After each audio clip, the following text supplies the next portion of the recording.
G'day, and thanks for joining me. This is day 3 of our Read the Bible in a Year challenge.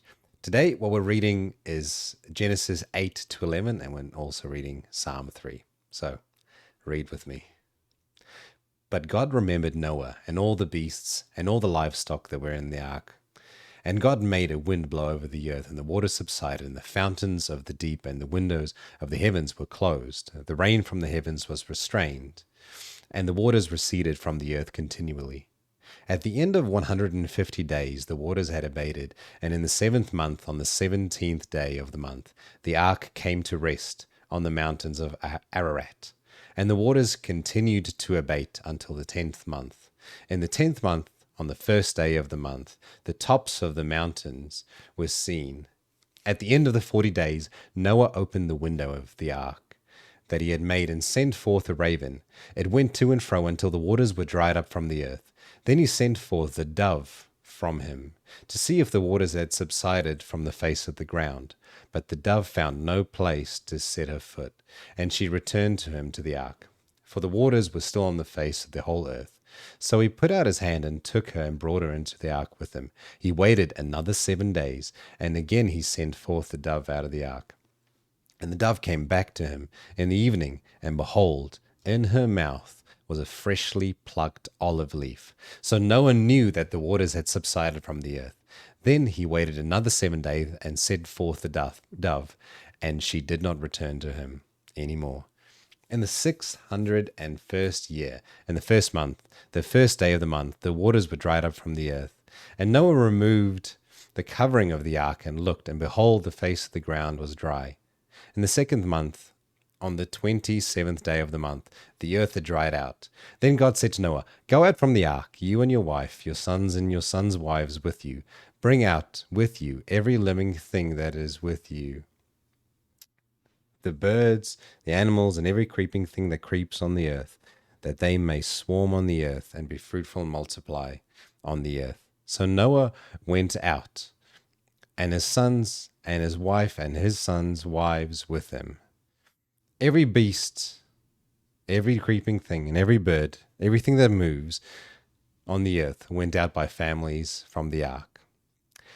Then Noah built an altar to the Lord, and took some of every clean animal and some of every clean bird, and offered burnt offerings on the altar. And when the Lord smelled the pleasing aroma, the Lord said in his heart, "I will never again curse the ground because of man, for the intentions of man's heart is evil from his youth. Neither will I ever again strike down every living creature as I have done. While the earth remains, seed time and harvest, cold and heat, summer and winter, day and night shall not cease." And God blessed Noah and his sons, and said to them, "Be fruitful and multiply, and fill the earth. The fear of you and the dread of you shall be upon every beast of the earth, and upon every bird of the heavens, upon everything that creeps on the ground, and all the fish of the sea. Into your hand they will be delivered. Every moving thing that lives shall be food for you. And as I gave it to you, the green plants, I gave you everything. But you shall not eat flesh with its life, that is, its blood. And for your lifeblood I will require reckoning. From every beast I will require it, and from his fellow man I will require reckoning for the life of man. Whoever sheds the blood of man, by man shall his blood be shed. For God made man in his own image. And you, be fruitful and multiply, increase greatly on the earth and multiply in it."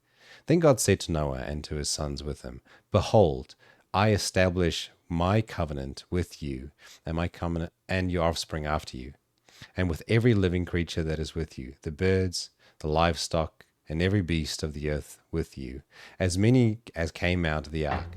It is for every beast of the earth. I establish my covenant with you, that never again shall all flesh be cut off by the waters of the flood, and never again shall there be a flood to destroy the earth." And God said, "This is the sign of the covenant that I make between you and every living creature that is with you, for all future generations. I have set my bow in the cloud, and it shall be a sign of the covenant between me and the earth. When I bring clouds over the earth, and the bow is seen in the clouds, I will remember my covenant that is between me and you and every living creature of all flesh, and the waters shall never again become a flood to destroy all flesh. When the bow is in the clouds, I will see it and remember that everlasting covenant between God and every living creature of all flesh that is on the earth. God said to Noah, "This is the sign of the covenant that I have made, that I have established between me and all flesh that is on the earth." The sons of Noah who went forth from the ark were Shem, Ham, and Japheth. Ham was the father of Canaan. Here comes another long list of genealogies, and like I said before, it's not that they're not important, but we'll just skip over the genealogies. There's the descendants of Noah and the further genealogies. Let's see what happened at the Tower of Babel.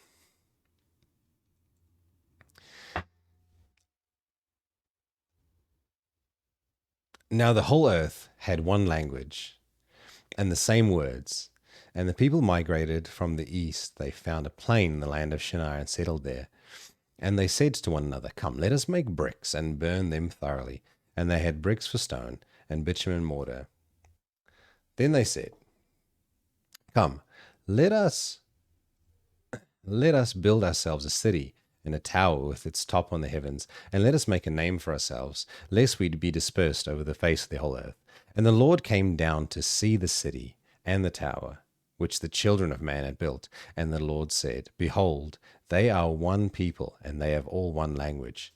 And this is only the beginning of what they will do. And nothing that they purpose to do will now be impossible for them.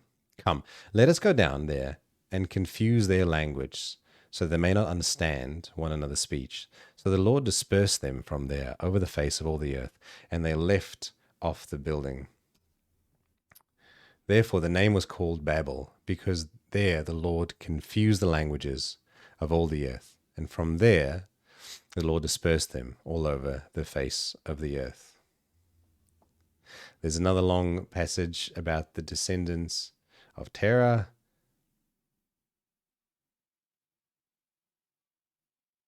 And that's right. And then it goes down to chapter 12. Right. We're also looking at Psalm 3 together today. Let's get that set up. Psalm 3. A psalm of David when he fled from Absalom his son.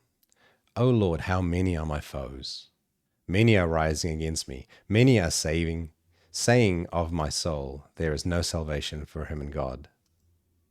But you, O Lord, are a shield about me, my glory and the lifter of my head. I cried aloud to the Lord, and he answered me from his holy hill. I lay down and slept and woke again. For the Lord sustained me. I will not be afraid. Many thousands of people who have set themselves against me all around. Arise, O Lord, save me, O my God, for you strike all my enemies on the cheek. You break the teeth of the wicked. Salvation belongs to the Lord. Your blessing be on your people." Thanks for joining me for day 3. We'll see you tomorrow for day 4.